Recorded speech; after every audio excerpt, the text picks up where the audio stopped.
Look and you will find it. What is unsought will go undetected. That's Sophocles. I've been reading The Artist's Way by Julia Cameron. This is a 12-week exercise book on creative, holistic stuff, free up your inner artist. And you can see a video I made on that earlier in Patreon. This is just for my patrons. And thank you and welcome to my new patrons, Tara, Annika, Punk Dessert, Amanda. So, week 5 is recovering a sense of possibility, and there's a few essential components. The morning pages. Every morning I get up, I write 3 pages. Whatever mood I'm in, I have to persevere. And week 5 was the first week I missed out a page, or 3 pages, but I wrote a lot of really interesting stuff. I wrote about labour relations in the butt factory, because I often get up and I need to poop a lot, and it really kind of breaks up the flow. And I felt I'd better address that issue creatively. So I did stuff like deconstructions on mental illness. I wrote a war-based fantasy story. I mused on the British Constitution. Julia Cameron has some really interesting stuff to talk about in terms of recovering a sense of possibility. One of her asks from the exercises is to believe in God. We've all got weird relationships with God, but in a sense, God, the source of creativity. So that can be a movie, that can be sociology, that can be some pretty flowers, that can be your kid. Although it says here God has lots of money, I'm pretty sure your child doesn't have lots of money, but I'm not a parent, so what do I know? She asks us to use affirmations whenever we complete the morning pages to feel good about morning pages being all about recovery and finding the river, saying yes to its flow. This chapter talks a lot about the virtue trap, when we make excuses for ourselves in terms of looking after other people, or maybe other people ask us to make excuses for them. So we go and attend to their needs because we think that's kind of the nicer thing to do, and we don't really ask what we want, or maybe somebody else doesn't ask what we want. The other main task after the morning pages is, of course, the artist state. So just to recap, the artist state, you take yourself off for a couple of hours, just hang out with yourself, your inner artist. That can be a movie, that can be a walk in the forest, that can be exploring a charity shop or a museum. I had a really unusual artist state the first week. Yeah, I'm going to come clean on this. So I went to the Cafe Nero in Ballyhackamore. It's always crowded. So I took my Terry Pratchett in there, and I was trying to get on with it. And there's people yammering behind me and yammering beside me, and it was really kind of off-putting. So that was an intentional cough. I put in my earphones, which I do sometimes, making a point to show that my earphone is not actually connected to anything. But I was getting really irate, okay, because this is the time of the week that is mine, unreservedly. I look after myself, and I come away from the artist state feeling good about myself. That's the bottom line.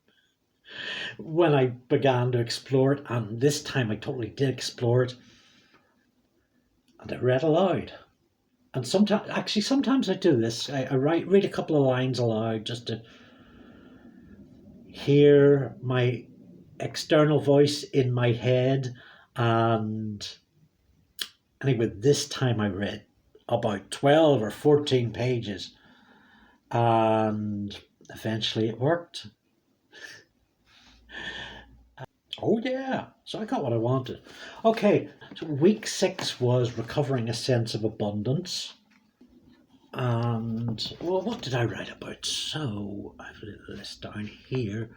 Oh, yeah, I began to write about Easter and Christmas. And these sort of stories built around dates, like Valentine's Day story as well, I got down here. Really interests me, just the market potential. I wrote a meditation on Superman. Oh, and I also wrote a short essay as part of my morning pages, called, summarized as Simplifying Politics for the Politically Averse. So I just want to try and simplify it and explain why it's important. Week 7 was a really interesting one, recovering a sense of connection. When I teach screenwriting, I remind my students that their movie already exists in its entirety. Their job is to listen for it, watch it with their mind's eye, and write it down. And she talks about our job is to like drop down a sort of a well of creativity and pull up these stories and poems and illustrations, paintings and sculptures and whatnot wait for us, just waiting for us to capture them. Another way of looking at it is like radio waves being broadcast at all times. And I think this is where this book works best, where it offers a number of variables in terms of ways to interact. The perfectionist fixes one line of a poem over and over until no lines are right. The perfectionist redraws a chin line on a portrait until the paper tears. And there's another quote up on my whiteboard here. Great creator, I will take care of the quantity and you take care of the quality. So I'm already into the hundreds of pages on my morning pages. I kind of rate myself at about a 4.8 out of 7 in terms of what's good or what can be exploited for going into the editing process. And one of the really interesting things I wrote this week was a letter to the DUP. The DUP are the leading pro-British party in Northern Ireland. If you've been caught Northern Ireland in the news this last week, there's been a new version of the Brexit agreement that keeps Northern Ireland in the single market, but as with the rest of the UK, outside Europe. Anyway, let's talk about something happy. My artist date for week 7 was a actually kind of political segue. Stormont Parliament buildings from Northern Ireland is about 5 minutes by bus from me. And there's a big public forest park, and I walked through that, and again taking from the book The Artist's Way, there was a suggestion of just walking into the forest and sitting in the middle of the forest for like 20 minutes or so. And I did this. I found a park bench deep, and I just set my alarm, promised myself I wasn't going to write, I wasn't going to smoke, none of that. I just lay back and watched trees, massive trees, massive, kilometers above me, and watching them bend in the breeze. And I mean, they almost looked like they were going to fall on me, but once I got over the first few aspects of that, I began to relax a bit, and it was really beautiful. Just looking for the birds. I mean, I closed my eyes for a while and just listened to the sound of the breeze and the birds. And I looked up and I tried to see the ones that were calling to one another. One of them did shit on my satchel, but it was easily wiped off with the cloth that I had with me, and it hasn't stained. So, no, yeah, that was a really, really peaceful exercise, and I recommend doing it yourself. Week 8 was recovering strength. I did a couple of things this week for my artist state. I found a cultural centre right in the city centre. The noisy city centre, but this place was really quiet. They had a pop-up library inside it. They had a geodesic dome with coloured lights, kind of like fairy lights, but a bit flashier. Massive, massive bean bags. So I grabbed this book on Belfast and just lay back and I read. I had some interesting writing this week. I wrote about 1980s comic book characters. I wrote about the evils of unicorns, monoceros in Greek. I've realised that unicorns are actually quite bad. They're not gay and sparkly. And actually, just as I said that, my camera cut off. Weird, sinister. I also wrote some Baywatch Nights stories for those of you that are new. I might need to explain this. So Baywatch Nights, a spin-off from the Tits and Sports show, was Baywatch's attempt to capitalise on the then current X-Files market.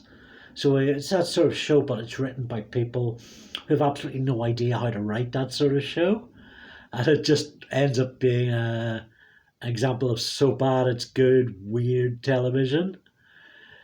So I've been writing purposely bad fiction. I've found a new app as well. That says Eat Your Banana Skins. I'll come back to you on that. There's also a choice of 10 tasks to complete each week, while I generally go for 4. This one was to write things that I would never do, such as run about the streets naked. In this case, I would never go to Marvel or Disney and threaten an editor with a gun to publish my work. I was then encouraged to draw this.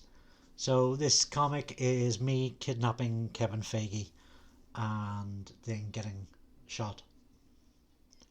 And step 3 of the exercise was to dance around a room for a bit.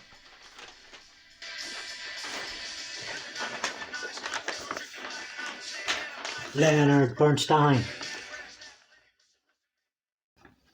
So yeah, what's also been happening is the morning pages have been filtering into my regular life stuff. So I managed to use them to generate thoughts about the stuff that's happening in Patreon, starting Half Baked Alaska, new novella next month, short prose fiction. I roughed some of that as part of the morning pages. The activist art, I've been thinking about it in small bits, and that's kind of key to the morning pages. You do a little bit at a time. You don't try and binge your creative work. You do a little bit and you come back each time refreshed. And I've also been encouraged to sort things out. So maybe next time I'll show you my surprise second living room. But one of the things I did was I had a clear out of old papers, and I managed to find all these papers that had only been having stuff on one side, and these are all scrap paper that I'm going to use for my morning pages. So yeah. So listen, thanks for staying with me for this and checking this out. This already went on way longer than I planned. I thought I only had like 8 minutes material. Boy, can I talk. And listen, thanks again. And check out the archives. Look out for new stuff. I wish you all the best in your week ahead. Lots of love.